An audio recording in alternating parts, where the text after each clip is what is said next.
你知道红烧鸡肉怎么做才好吃吗？诀窍呢就在这个油上，这样做出来的鸡肉非常香。一起来看看到底是怎么做的吧。小葱洗干净，切成小段儿；大葱切成片状；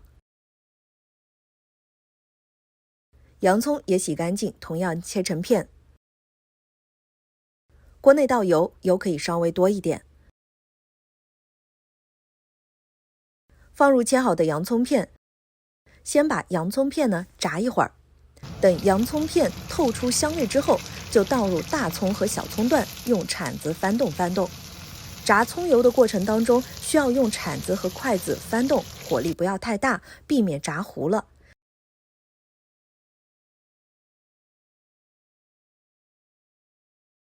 炸到葱段焦黄就可以出锅了。这道菜好不好吃，就在这锅油了。随后我们就放入洗干净的鸡肉，用葱油煎鸡肉。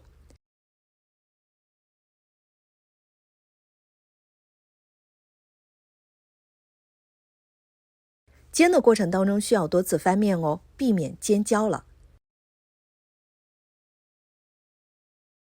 煎到鸡肉表面发黄，就放入切好的姜片。如果煎好鸡肉之后油比较多的话，可以倒出来一点，用这个油炒蔬菜也会非常的香。往锅内淋入一些料酒去腥，翻炒均匀。